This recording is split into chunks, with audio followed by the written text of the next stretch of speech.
Bung Said Didu, assalamualaikum. Waalaikumsalam warahmatullahi wabarakatuh. Panggilannya di Sulsel ini Daeng Said Didu. Pak Said, ini Siap. gonjang-ganjing lagi nih. Kenapa saya katakan gonjang-ganjing? Tiba-tiba ya kemarin nih Pak Purbaya kan menolak tuh utang WUS untuk dibayarkan di APBN. Oke. Dia bilang ya seandainya ada dividennya, WUS itu kan masuk di Danantara kan gitu ya. Jadi biarkanlah Danantara yang ngurus itu. Oke. Nggak perlu harus dibayar oleh APBN. Oke. Ini kan banyak orang yang mengapresiasi, Pak Said ya. Tapi banyak juga orang yang bertanya-tanya, kira-kira seberani apa Purbaya mengungkapkan ini? Apakah sebelumnya dia sudah melakukan koordinasi dengan Pak Prabowo? Kan gitu, karena ada kalangan yang bilang begini, sebenarnya ini maunya Pak Prabowo, tapi Pak Purbaya yang disuruh ngomong. Kira-kira kalau menurut Pak Said gimana? Itu saya bilang inilah implementasi dari sikap Pak Prabowo yang otaknya Rambo, hatinya Rinto. Itu implementasinya. Kalau kita lihat di penertiban tambang dan hutan itu yang diminta adalah Syafri Samsudin memakai lembaga lain yang namanya Lembaga Pertahanan Nasional, bukan Menteri SDM, bukan Menteri Kehutanan. Tentang pembenahan BUMN dia minta Rosan. Nah, keuangan ini minta Purbaya. Dan Purbaya menurut saya membuka semua kotak Pandora. Jadi bukan hanya Kementerian Keuangan, kotak Pandora semua dibuka. Jadi itu saya pikir saya punya keyakinan bahwa Pak Prabowo ini atas arahan Prabowo. Nah, itu kira-kira yang ini pemahaman saya, dan nggak mungkin lah Purbaya berani kayak gitu. Tapi ini menurut saya adalah blessing in disguise. Blessing in disguise. Karena sebenarnya saya yakin tidak sedalam itu pemikirannya sehingga kotak Pandora kereta api cepat dibuka. Bukan itu tujuannya. Hanya prinsipnya APBN gua amankan gitu lah. Ini semesta alam bekerja.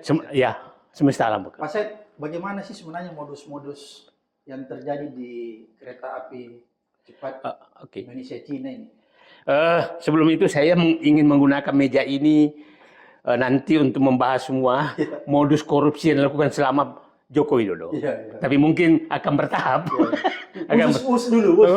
Nah, tapi saya menyatakan dulu 10. Kan begini, Pak Said ya, sebenarnya ini kan udah pernah diadministrasinya oleh Jepang. Lebih murah, lebih punya kualitas teknologi yang sudah bisa dipertanggungjawabkan. Karena kan kita tahu bahwa Jepang sudah lama tentang kereta api cepat, Shinkansen kan ada. Kok tiba-tiba Cina yang diterima, bukan Jepang? Itu ini permainan apa nih Pak? Jadi ini saya lihat persis ya dengan jalan tol itu semua perencanaan pemerintahan sebelumnya, bukan pemerintahan Jokowi. WUS juga bukan perencanaan Jokowi. Dia cuma mencaplok perencanaan dulu dan dipercepat dengan kemauan pribadi dan tidak mempertimbangkan tentang kerugian negara. Itulah sikap Jokowi. Jadi sebenarnya bukan Jokowi ya? Bukan. Dan di studi Jepang kan sudah menyatakan bahwa 2 jalur dari studi saat itu Jakarta-Surabaya, Jakarta-Bandung kan. Dia sudah menyatakan Jakarta-Bandung nggak mungkin layak. Nggak mungkin bisa untung. Nggak bisa untung. Nggak mungkin bisa break even point. Nggak mungkin.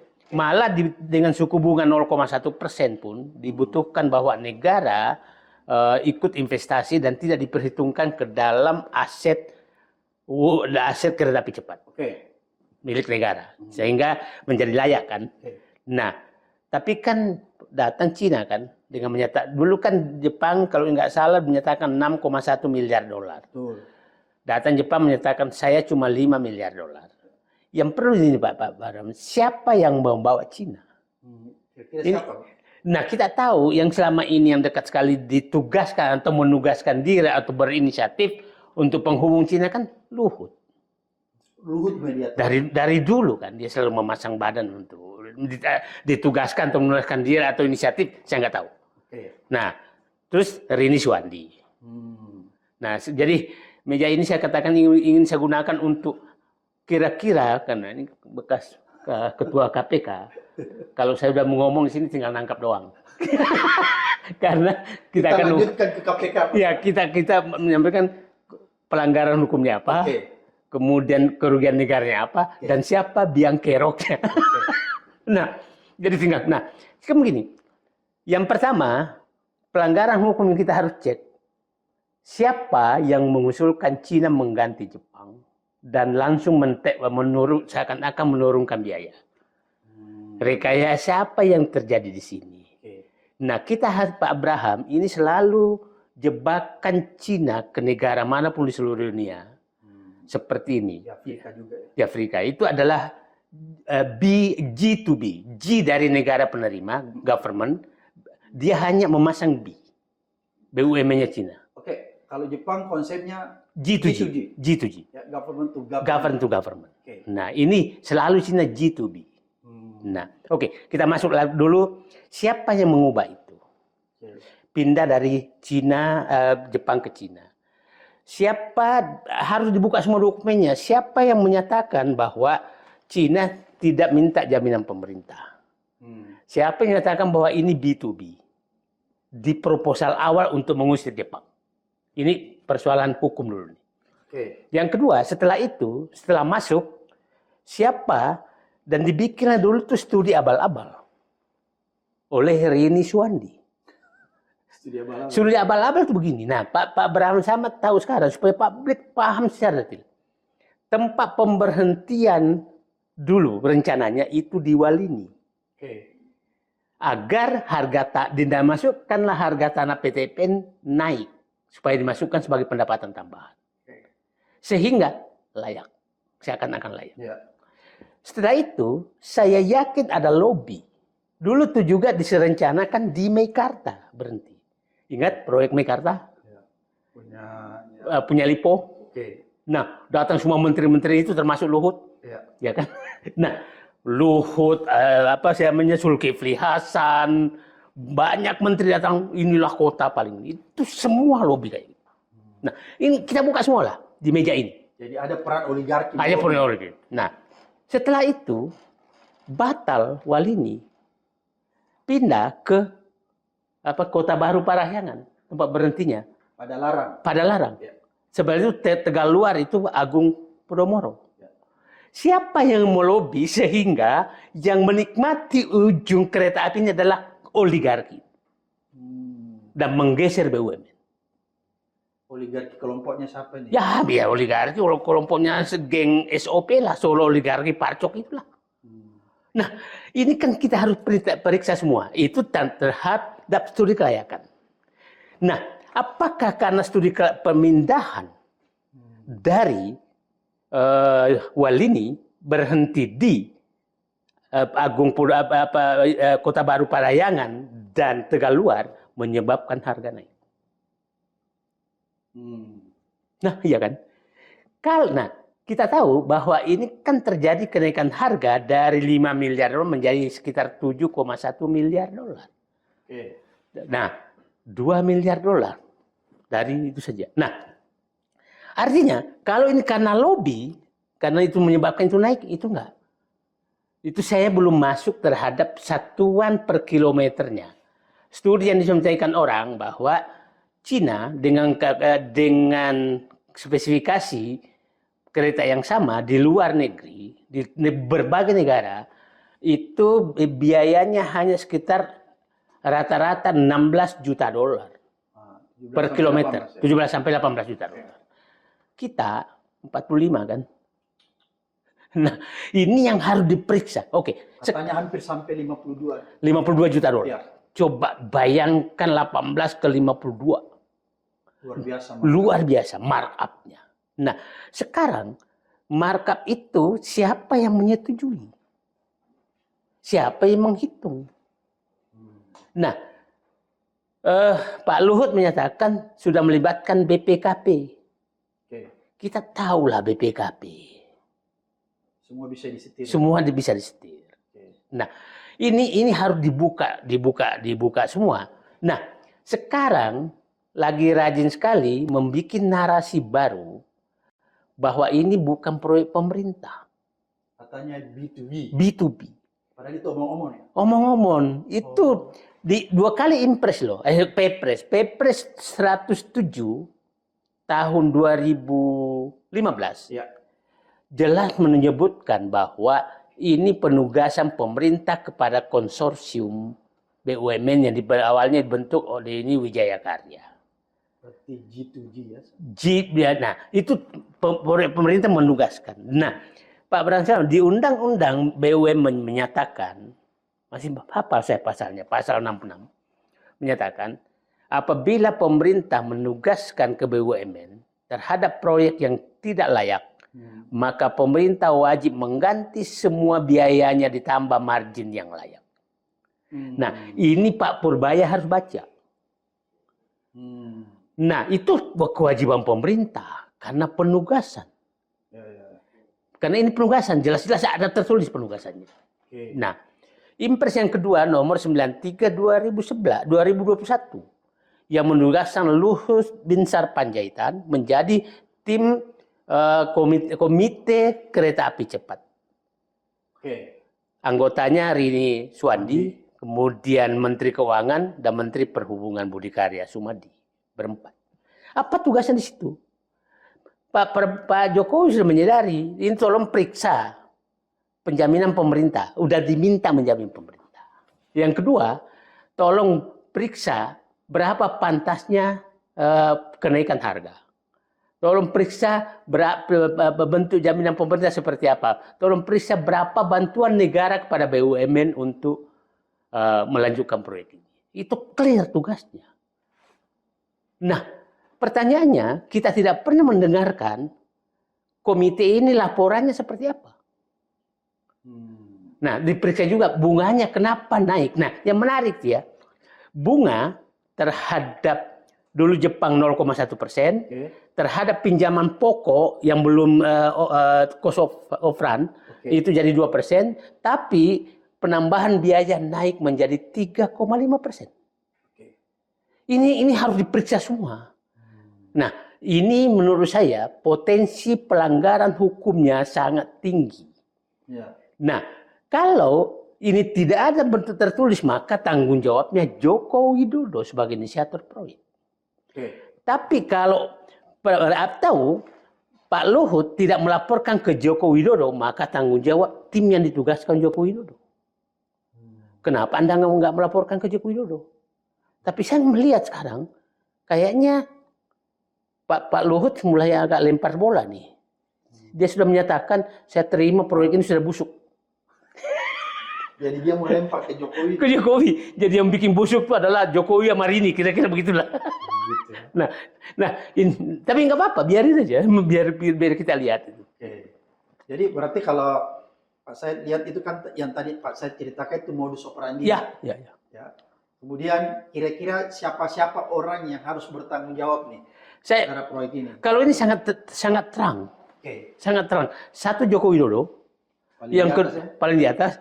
Yang kedua Luhut Binsar Panjaitan sebagai penanggung jawab penugasan dua fungsinya di sini. Biasanya kayak orang sering menyatakan dulu beliau duta besar Cina di Indonesia. Itu kan. Nah, itu karena semua hubungan Cina tuh coba aja rempang dia turun, pokoknya ada proyek Cina tambang dia yang turun semua gitu kan. Menteri segala urusan. Nah, terus ya Rini Suwandi menurut saya adalah Menteri Keuangan karena memberikan jaminan dan membiarkan pembengkakan anggaran yang membuat negara tanpa evaluasi apapun. Yang kelima adalah Menteri Budi Karya, kenapa bisa berubah studi kelayakan? Jangan dulu Pak Said. Menteri Keuangannya pada saat itu siapa? Sri Mulyani. Sri Mulyani harus bertanggung jawab. Nah, setelah itu ya menurut saya ya DPR juga bertanggung jawab karena semangat DPR saat itu tinggi sekali untuk mendukung proyek ini. Jadi mulai dari Pak Jokowi penanggung jawab utama di atas ya. Di atas. Kemudian ada Luhut, ada Rini. Ada Menteri Keuangan, ada Budi Karya. Sebagai Menteri Perhubungan. Nah, Budi Karya Sumadi ini memang sepertinya ditugaskan untuk menggolkan karena Jonan melawan. Diganti oleh Budi Karya. Ini kan banyak spekulasi yang berkembang pada saat itu ya, bahwa Jonan itu tidak setuju katanya ya. Sehingga dia diganti oleh Menteri Perhubungan yang baru pada saat Budi Karya sehingga gola proyek ini. Tapi kalau menurut pengalaman nih Pak Said sebagai orang pernah lama di BUMN, apakah memang proyek ini sama sekali kalau kita lihat dari segi finansial ya, itu memang dari awalnya sudah berpotensi merugikan keuangan negara? Sangat berpotensi karena studi kelayakannya sama sekali nggak layak. Dan begini Pak Abraham, Pak Abraham paham betul bahwa BUMN atau perusahaan manapun tidak boleh melaksanakan proyek yang pasti rugi. Tidak boleh, karena itu melanggar undang-undang perpajakan. Orang yang kalau diizinkan orang melanggar membayar proyek rugi, maka orang merancang itu dan mengambil keuntungan di proyeknya dan dibangkrutkan. Jadi itu memang yang filosofi BUMN tidak boleh melaksanakan. Tidak boleh. Tidak boleh sama sekali. Nah, tidak boleh. Nah, itulah kenapa kalau ada proyek rugi dikasih subsidi supaya menjadi layak. Dikasih PSO supaya menjadi layak gitu. Nah, itu prinsip. Jadi tidak mungkin. Oke. Jadi berarti kalau begitu menurut dugaan Pak Said sebenarnya dari awal sudah bisa terbaca bahwa proyek ini sebenarnya tidak bisa untung. Tidak bisa break even point dalam kurun waktu yang tidak terlalu lama. Ini kan break even point-nya kalau menurut Faisal Basri itu sampai ratusan tahun kan? Jadi sebenarnya bisa dikatakan itu merugi ya, kemahalan dan lain sebagainya. Tapi tetap dipaksakan. Kira-kira kenapa sampai tetap dipaksakan? Kira-kira ada nggak di balik ini semuanya? Misalnya ada kong-kali komisi dan lain sebagainya. Saya sangat susah dibantah bahwa ini terjadi kong kali kong. Saya ingin menyampaikan modus kong kali kong seperti apa sih? Yang bisa terjadi? Ya. Pengalaman Pak Said gimana? Nah, pengetahuan saya. Di Indonesia G. Government. Ini susah mengambil di sini. Di sana B. Bisnis. BUMN Cina. B-nya Cina kerjasama dengan lagi bisnis di Indonesia. Yaitu BUMN dan subkontraktor. Jadi, kalau mau mengambil, tidak mengambil karena uang ini tidak pernah masuk ke kas negara loh. Nggak pernah lewat masuk ya? Nggak pernah. Dan selalu Cina begitu. Nah, dia hanya uang ini pengakuan negara bahwa aku punya utang itu silakan belanja. Dan dipegang terus oleh Cina. Tidak pernah. Tidak pernah uang ini ditransfer ke kereta api. Tidak pernah ditransfer ke BUMN. Maka BUMN hanya disuruh melelang apa segala. Saya juga nggak pernah dengar dilelang. Nah, Cina yang bayar. Jadi kalau korupsinya terjadi itu ngambilnya di Cina. Atau nunggu di sini setelah dibayar Cina ke subkontraktor nyetor. Nah, itu kira-kira mudah-mudahan teman-teman KPK mendengarkan. Nah, jadi yang bisa ditelusuri ini adalah PPATK. Tapi kalau dia berhentikan di Singapura, nggak bisa juga. Menarik nih apa yang disampaikan Pak Said bahwa sebenarnya di BUMN itu sudah ada semacam garis besar yang harus diikuti bahwa kalau proyek itu sejak awalnya ketika dilakukan kajian bahwa dia merugi atau katakanlah tidak bisa untung, maka proyek itu tidak bisa dijalankan. Tidak bisa. Jadi begitu dia tetap memaksakan berarti dia sudah melanggar aturan dan melanggar aturan. Nah, itulah yang saya tidak pernah mendengar keputusan RUPS PT Kereta Api dan Wijaya Karya, PT PEN 8 dan Jasa Marga kan berempat tuh. Ini saya nggak pernah mendengarkan keputusan RUPS-nya. Kalau RUPS-nya pernah menyetujui dalam hal ini Menteri BUMN, maka ini jelas melanggar. Saya 6 tahun di Kementerian BUMN tidak boleh kita menyetujui suatu proyek yang rugi. Tidak boleh, karena kalau itu kita masuk penjara itu. Itu hari Menteri BUMN-nya Rini ya? Rini. Nah, jadi, kan begini. Orang bilang menyatakan kemarin lucu tuh ketemu para termol itu. Ini bukan rugi, belum untung. Dan namanya juga termol. Bagaimana bisa untung? Umur kereta ini 50 tahun. Baru balik modal hitungan lama itu 138 tahun. Jadi sudah hancur kereta. Sudah hancur keretanya. Mungkin juga sudah nggak ada lagi kereta. Kan mobil terbang nanti tahun 1 tahun lagi itu. Nah, hitungan terbaru itu 190 tahun. Nah, terus muncul lagi idenya Luhut bin Sarpanjaitan bahwa mau diperpanjang ke Surabaya. Cina katanya mau restart hutannya kalau mau diperpanjang ke Surabaya. Keledai aja tidak pernah terperosok ke lubang yang sama. Oke, jadi berarti Luhut menganggap bahwa ada skema baru nih. Ada skema baru. Untuk merestrukturisasi hutan ini menjadi diperpanjang trayek. Diperpanjang trayek Surabaya. Nah, kita sudah tahu bahwa ini mahal dibanding negara lain. Tadi 18 juta dolar ke 52 juta dolar. Masa diperpanjang? Jadi itu bukan jalan keluar. Bukan jalan keluar, itu cara untuk menutupi kesalahan. Sehingga seakan-akan, kan begini, kalau itu diteruskan berarti pakai anggaran sama dong. Iya. Artinya pemerintahan Prabowo mengakui tidak ada salah di Jokowi. Jadi ini Luhut ini mau menjebak Prabowo. Bahwa Prabowo sendiri mengakui bahwa anggaran kereta api cepat yang dirancang oleh Jokowi itu tidak salah. Buktinya dilanjutkan. Ini jebakan. Jadi berarti skema bahwa untuk memperbaiki ini semua, yaitu memperpanjang trayek sampai ke Surabaya. Surabaya. Itu skema yang tidak tepat. Enggak tepat sama sekali. Justru itu mau menjebak. Menjebak. Menjebak siapa? Prabowo. Nah, kita yang paham, kan kita dianggap terus bodoh oleh dia tuh. Nah, kita nggak sebodoh yang dia duga. Padahal Pak Said ini pernah jadi sekjen BUMN. Kita ini kita ini IP saya itu 4,0 gitu loh. Summa cum laude. Bukan dokter abal-abal. Bukan dokter abal-abal gitu loh. Bukan profesor abal-abal. Bukan, dan kita ini tidak pernah karena punya orang tua sehingga kita naik. Enggak, kita karena otak. Gitu. Dan kita kuliah di universitas. Kita universitas yang jelas. Jelas. Ijazahnya jelas. Nah, ini secara teknis saja nggak masuk akal. Masa mau ke Surabaya ke selatan dulu, 100 kilo baru lurus.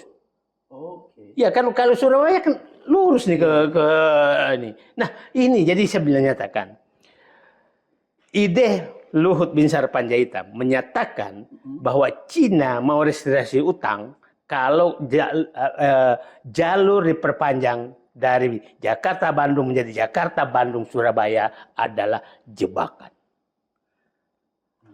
Jebakan terhadap Presiden Prabowo bahwa tidak ada salah di proyek kereta api cepat Jakarta-Bandung. Karena Prabowo melanjutkan. Dan tidak mungkin itu kosnya turun. Kalau kosnya turun berarti yang salah, yang lama salah. Ya kan? Yang lama salah.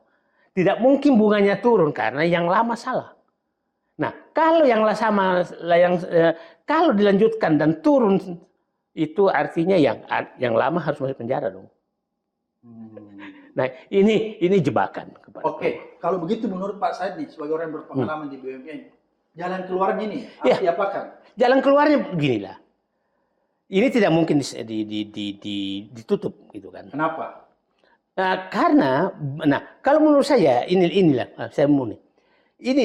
Cina sudah menyadari betul bahwa ini rugi. Begini, dulu salah satu yang ditugaskan ke Luhut itu adalah menegosiasi agar pemilik saham kereta api cepat adalah Cina, mayoritas.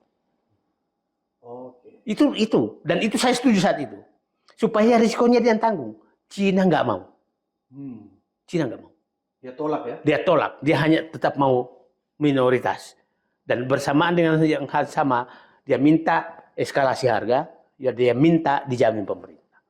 Dan dia tidak mau nambah saham. Dan dulu Pak Luhut gagah berani menyatakan akan berhasil. Akan berhasil menaikkan saham, akan berhasil menurunkan bunga. Malah naik dari 2 menjadi 3,5. Ya ini kan bunganya jadi naik. Naik. Nah, ini kan buah si malakama. Tapi menurut saya sih, kalau duduk dengan tenang, siapa tahu memang lebih menguntungkan kalau diubah jadi kereta biasa aja lah. Nah, ada cara lain sebenarnya. Apa itu Pak? Di kereta api itu, rel kereta itu kan punya negara. dan kereta hanya menyewa rel itu, rel yang biasa nih, seluruh. Satu-satunya rel milik kereta api adalah kereta api cepat. Jadi kalau cerdas sedikit, maka jadikan rel itu milik negara, maka di neracanya kereta api itu keluar. Maka menjadi kosnya menjadi kecil. Tapi saya nggak setuju itu kalau yang salah tidak dipenjarakan. Oke, karena kan kalau kita lihat apa yang dijelaskan Pak Said, di situ ada pelanggaran hukum. Ada. Makanya itu harus dilanjutkan ya. Ya, jadi dua agenda menurut saya. Periksa pelanggaran hukumnya, hidupkan ini dengan restrukturisasi permodalan, bukan utang. Oke, dijadikan modal ya. Dijadikan modal. Nah, karena kalau ini rel dimasukkan sebagai aset negara, bukan aset kereta api, maka kosnya turun kan. Oke. Tapi saya ulangi lagi, saya tidak setuju ini dilakukan kalau yang melakukan markup, yang menikmati kong kali kong, itu tidak dipenjara. Jadi menurut Pak Said, ini harus didorong dulu masuk ke penegakan hukum, baru kemudian kita melakukan skema yang tadi Pak Said katakan. Betul. Karena itu bisa menyelamatkan. Jadi skemanya harus mendahulukan penegakan hukum, baru penyehatan. Oke. Jangan ide Pak Luhut untuk penyehatan untuk menutupi penegakan hukum. Oke, berarti kalau begitu sebenarnya tanpa dilaporkan pun secara langsung harusnya aparat penegak hukum sudah mulai melakukan penyelidikan ya, karena ini sudah terang benderang. Ya. Saya bilang ke penegak hukum, udahlah periksa aja. Satu kan korupsi ya Pak, mohon maaf, bukan melanggar hukum, merugikan negara, menguntungkan diri sendiri atau orang lain, kan tiga ini, ya kan? Melanggar hukum sudah, saya tidak pernah mendengarkan proyek ini dilelang. Itu kesalahan pertama ya? Ya, itu pasti melanggar hukum. Yang kedua, penaikan anggaran, itu saya tidak pernah mendengarkan siapa tim negosiasinya dan dilelang seperti apa. Berarti tidak ada transparansi dan akuntabilitas ya? Tidak ada. Saya ini Pimpro 10 tahun. Penaikan sedikit itu harus ada keputusan pemerintah, bukan Pimpro yang menentukan. Yang ketiga, saya tidak pernah mendengarkan siapa Pimpronya ini. Gak pernah kita dengar. Jadi sengaja dibuat gelap dari gelap, ini gelap. Nah, itu dari si pengelolaan. Yang kedua, tadi diperiksa siapa yang menyetujui pindah dari Jepang ke Cina, siapa menyetujui sehingga bunga dari 0,1 ke 2, siapa menyetujui anggaran sehingga melompat dari 5,1 miliar ke 7,1 miliar, ya kan, dan sangat mahal. Nah, itu siapa yang menyetujui? Kenapa disetujui? Siapa yang menyetujui spek teknisnya? Siapa yang menyetujui sehingga berubah dari berhenti di Walini menjadi berhenti di di milik oligarki, yaitu Kota Baru, Parahyangan dan Agung Podomoro. Oke, jadi kalau saya lihat ini Pak Said ya, yang tadi Pak Said ceritakan ini kan modusnya luar biasa kan? Banyak sekali melibatkan pihak-pihak terkait. Tapi modus dilakukan oleh orang bodoh, yang sok pintar. Ini gampang kok membukanya. Makanya saya mau bilang begini, sebenarnya kalau kita lihat modusnya ya, modus operandinya ini masih tradisional. Jadi bukan masuk kategori white collar crime. Bukan. Oleh karena itu aparat penegak hukum lebih mudah sebenarnya. Gampang sekali. Tinggal ada tidak kemauan. Nah, betul. Oke. Pak Said, kalau misalnya nih kita berandai-andai, kalau ini misalnya apa konsekuensinya kalau misalnya ini terus dipaksakan ya? Dipaksakan terus jalan tanpa ada skema baru yang dibuat. Katakanlah tadi ada skema yang tadi disampaikan oleh Pak Luhut, itu kan susah mau direalisasikan karena dia menjebak Pak Prabowo kalau gitu. Kalau misalnya tanpa skema, kemudian pemerintah juga sudah menolak membayar utang, apa yang bakalan terjadi? Yang terjadi itu seluruh rakyat Indonesia menanggung kerugian ini. Karena begini, ini kan pendapatan hanya 1,5 triliun. Operasional 2,6 triliun. 1 triliun per tahun baru bayar bunga. 10 tahun kemudian bayar pokok. Maka bagaimana Anda merasakan untung di minus? Jadi tiap tanah 10 nanti akan 5 triliun setelah bayar pokok. 5 triliun ruginya per tahun. 5 triliun per tahun. Kalau tidak ada penyelesaian yang tadi rekayasa modal, pemilikan modal, maka seluruh rakyat Indonesia menanggung utang itu. Yang kedua, seluruh penumpang kereta api akan menanggung karena kereta api untuk selamat maka dia harus naikkan tiket di seluruh. Itu tadi yang saya takutkan, makanya saya tanya Pak Said, jangan sampai nanti jalan keluar yang gampang dia lakukan, dia naikkan tiket. Ya, pasti. Berarti rakyat yang dirugikan. Rakyat yang dirugikan. Ya, ingatkan idenya Pak Luhut supaya WOS bisa untung maka Parahyangan harus ditutup. Kalau perlu masih kurang, tutup jalan tol ke Bandung. Jadi ini yang berbahaya, jangan sampai Parahyangan ditutup secara total ya. Iya, itu demi WOS kan. Ini kan dia sudah tutup separuh, misalnya tinggal berapa kali. Nanti dia tutup total. Dia tutup. Dulu kan Pak Luhut bilang tutup Parahyangan. Supaya orang beralih. Supaya orang yang bilang masih kurang, tutup aja tol sekalian. Jadi memang cara radikal, keputusan bodoh ditutup dengan cara radikal. Oke, berarti yang kita khawatirkan nih kalau tidak ada jalan keluar, ini nanti rakyat menanggung lagi ya dengan dinaikkannya tarif. Ya pasti.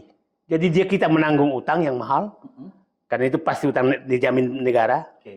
Di operasional rakyat menanggung kenaikan. Coba begini Pak Abraham, kita ke Surabaya kadang-kadang sudah lebih murah naik pesawat daripada kereta loh. Betul. Ya kan? Ya. Nah ini dampak semuanya. Dampak semua daripada itu. Gitu. Nah ini bisa terjadi. Oke, apakah tidak ada kemungkinan dampak yang lebih berbahaya lagi Pak Said? Misalnya begini, kalau kita terus tidak bisa membayar utang, kita cuma bisa membayar bunganya, terus jatuh tempo nih. Apakah ada konsekuensi yang membahayakan negara kita terhadap kedaulatan negara kita kepada Cina? Misalnya apa sih di situ? Kan kita nggak tahu apa yang dijaminkan ini. Jadi gini, kita harus mengingat peristiwa dan kejadian sama ya. Peristiwa bersamaan ide pada saat memberikan Cina ide menjual bandara. Izin menjual bandara dan itu selalu dilakukan oleh Cina di negara manapun. Itu terjadi di Afrika juga. Di Afrika. Nah, dia mengambil alih. Ya? Mengambil alih. Jadi pada saat Pak Mahfud MD menyatakan dia mengincar Natuna, saya bilang enggak. Yang diincar tuh Bandara Cengkareng. Karena di situ menguntungkan. Menguntungkan. Nah, itu dilakukan. Dan saya yakin masuk skenario. Itulah yang saya katakan. Ini coba bayangkan. Bunga 3,5%. Mahal kayak begini. Ya kan? Nah, kok kita harus nanggung, terus kita terancam terus itu. Gitu. Nah, itu Natuna masih terlalu. Ya dia kemungkinan Cengkareng mau diambil itu bersamaan dulu dan idenya juga dari Menteri Perhubungan. Menteri Perhubungan. Jadi itu yang lebih berbahaya lagi. Lebih berbahaya lagi. Bisa aset-aset negara menjadi lepas. Ya, aset-aset negara yang menguntungkan yang diincar. Yang diincar ya. Bayangkan kalau supaya kompensasi. Dan di banyak negara itu udah terjadi. Misalnya bandaranya diambil alih. Betul. Pengelolaannya. Diambil pengelolaannya. Oke, kalau begitu Pak Said, kan tadi Pak Said katakan bahwa skema misalnya memperpanjang rel itu kan skema menjebak Pak Prabowo. Ya. Jadi harus ditolak. Kan? Tidak boleh lagi diwacanakan. Kalau mau dipisahkan, ini diselesaikan dengan tadi penjarakan orang yang salah, rubah struktur modal, ya kan Pak? Nah, bangun jalur lain dilelang Jakarta Surabaya, bukan ini yang dilanjutkan. Jalur baru ya. Jalur baru dengan skema baru dengan pembiayaan baru. Gitu.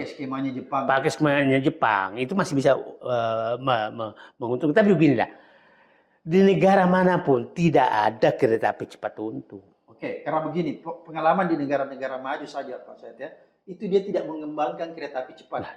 Karena itu adalah high cost sebenarnya ya. Betul. Amerika saja dia baru kembangkan, tapi sudah 15 tahun tidak selesai. Hanya Jepang aja itu kan. Jadi orang menghindari itu. Australia begitu besar kan tidak ada kereta. Karena dia sudah hitung kalau dia kembangkan ini high cost juga, bisa rugi negara ya. Oleh karena itu menurut Pak Said, ketika perencanaan ini dilakukan oleh pemerintahan Jokowi, memang ini ada faktor-faktor di luar yang kita tidak pahami ya, yang mungkin bisa disebut tadi yang Pak saya bilang ada kong kali kong sebenarnya ada keuntungan yang bisa diraih secara personal dari orang tertentu. Jadi ya itulah kalau sesuatu diserahkan ke bukan ahlinya dan merasa pintar, ya itu nasibnya kayak begini. Dan mungkin disangkanya bahwa kita semua lebih bodoh dari mereka. Dan hanya mereka yang tahu. Hanya mereka yang tahu gitu. Jadi kalau saya kan melihat begini Pak Set, jangan-jangan memang proyek ini sengaja diciptakan untuk menarik keuntungan. Ada orang mau melakukan korupsi kan di situ dengan adanya proyek ini. Karena kan kalau tidak ada proyek itu kan nggak bisa. Ya, ya.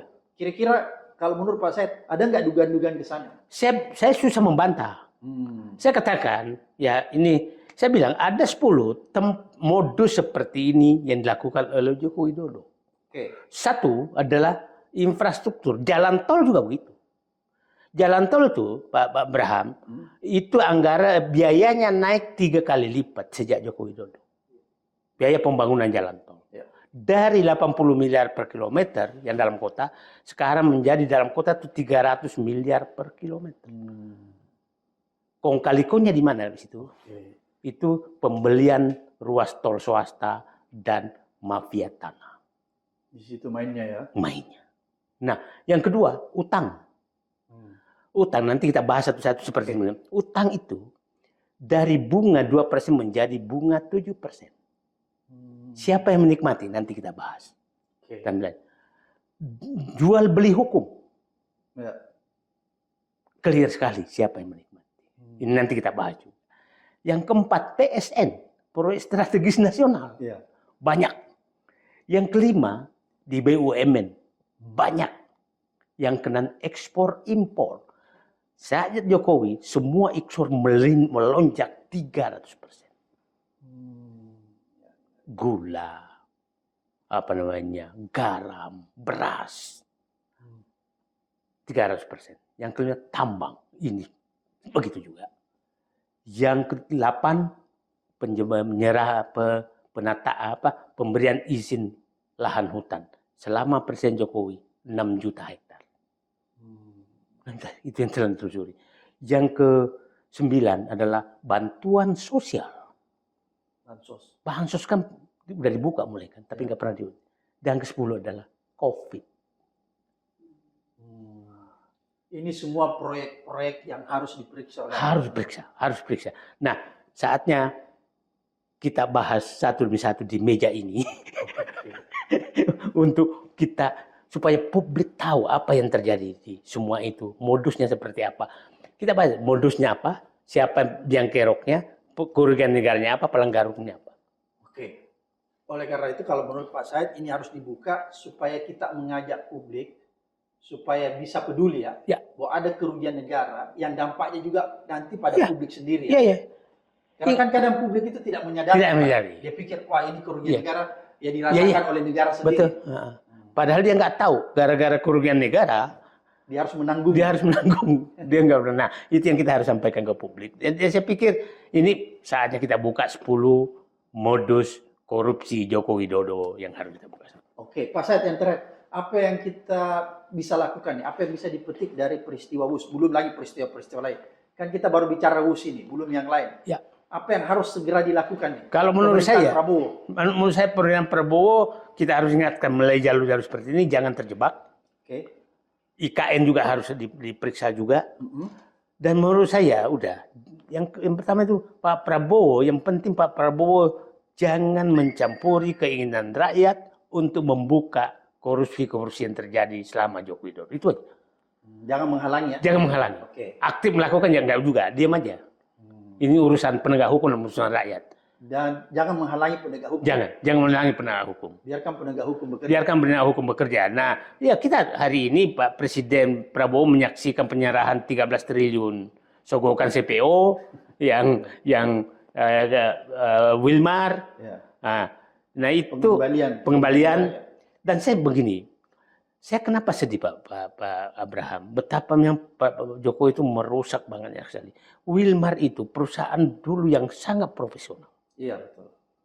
Kita tidak pernah lihat fotonya mertua mertua Sitorus. Karena memang dia tidak pernah mau ketahuan. Nggak mau tampil dia. Nggak mau tampil. Profesional ya. Profesional. Tapi saat menjadi geng Solo oligarki Parcok, rusak. Rusak.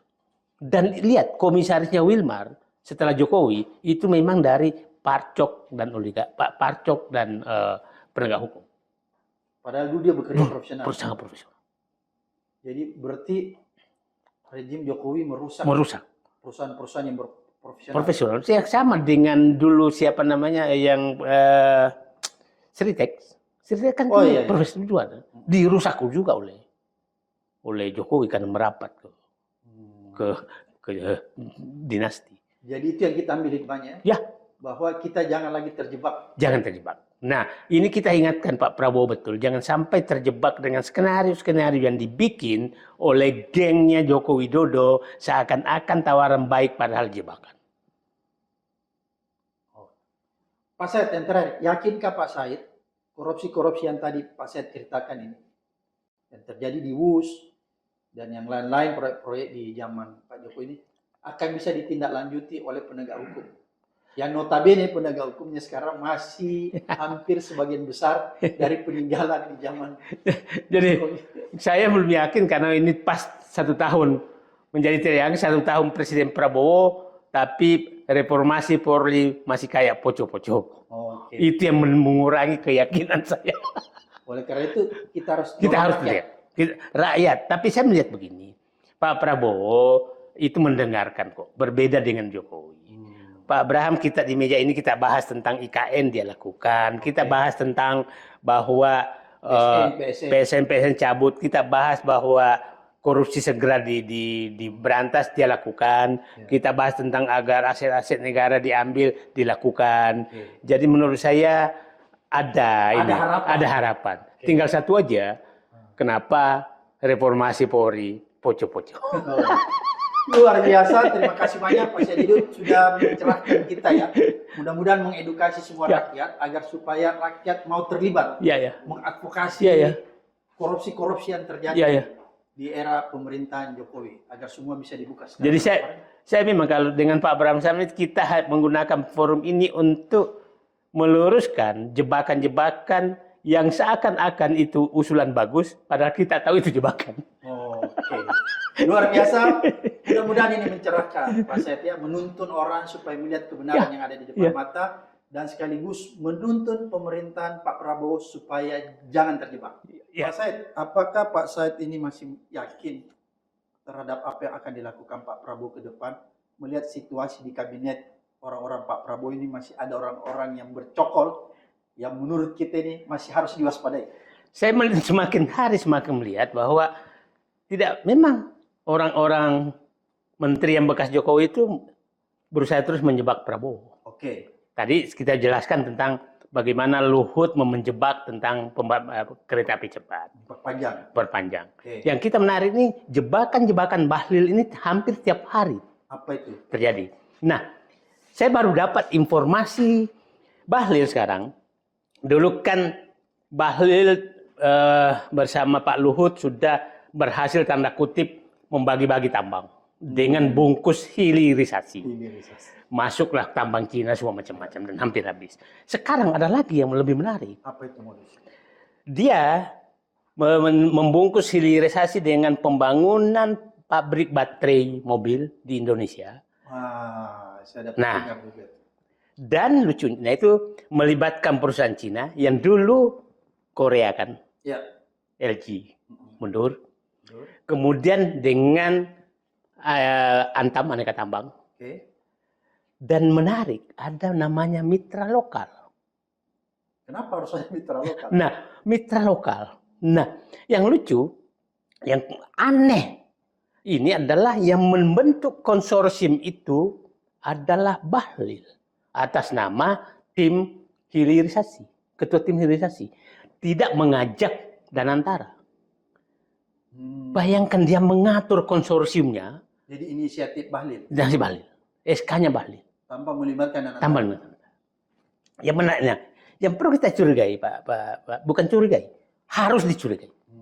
Satu, dia di konsorsium menyatakan bahwa Aneka Tambang harus mendivestasi sahamnya sehingga di proyek ini menjadi minoritas. bisa begitu? Padahal baterai kan di sini, tambang di sini. Ya. Apa kaitannya tambang harus divestasi? Ya. Harusnya ini yang mengendalikan hulu, Ya. ya biarkan di sini, jangan paksakan dong. Oke, itu yang pertama. Jadi memang ingin agar dikendalikan swasta, asing dan swasta. Yang kedua, kalau udah ada BUMN, kenapa mesti ada mitra lokal? Ya makanya tadi saya tanya, kenapa harus ada lagi? Nah, ini biasanya tempat pungut-pungut. Paling menarik, pemilik saham mitra lokal ini, yang saya tidak tahu siapa, setelah saya telusuri di informasi, tapi saya akan cek lagi, itu pengurus partai pimpinan putranya Joko Widodo. PSI ya? PSI. Pengurus partai. Pengurus pusat? Saya belum cek. Oke. Nah, bisnisnya di Sulawesi. Kita baca kenapa ada perpindahan kira-kira. Nah, yang pemilik saham lain adalah oligarki yang selama ini memang bekerja sama dengan putra Jokowi di berbagai bisnis. Oligarki siapa itu, Pak? Ya, kita tahu lah dia selama ini. Nah, itu yang menarik. Jadi menurut saya, ini Pak Prabowo sempat datang meresmikan itu. Perusahaan itu. Tapi Pak Prabowo harus dapat informasi bahwa ide ini adalah jebakan kepada Pak Prabowo agar BUMN tidak lagi mengendalikan nikel, agar dikendalikan dengan swasta dengan dibungkus hilirisasi pembangunan baterai. Dan nanti yang menikmati untung adalah mitra lokal. Mitra lokal lain yang dimainkan ya? Dimainkan. Pemiliknya. Nah, akhirnya saya menyatakan bahwa tidak salah kita bahwa Pak Prabowo, menteri-menteri yang ditunjuk oleh Jokowi, bekas Jokowi memang masih melaksanakan misi Solo oligarki Parcok. Masih merampok negara. Masih merampok negara. Itu yang harus diwaspadai. Harus diwaspadai. Oleh karena itu kalau menurut saya, Pak Prabowo harus paham betul ini ya. Ya tidak ada yang lain, saya bilang, kalau supaya Bapak bisa tiru nyenyak di istana, kemudian di Kertanegara, di Hambalang, kalau sekarang masih bersama kucingnya, maka buang semua pengkhianat-pengkhianat di sekitar Bapak. Pengkhianatnya siapa itu? Pengkhianatnya ya udahlah, kita tahu semua, hampir semua yang dipelihara dulu menteri sebelumnya itu kan pasti mengkhianat ke Jokowi. Ke Prabowo, geng Solo. Oke, makasih Pak Syed. Sampai ketemu di episode berikutnya di Abraham Samad Speaker. Assalamualaikum.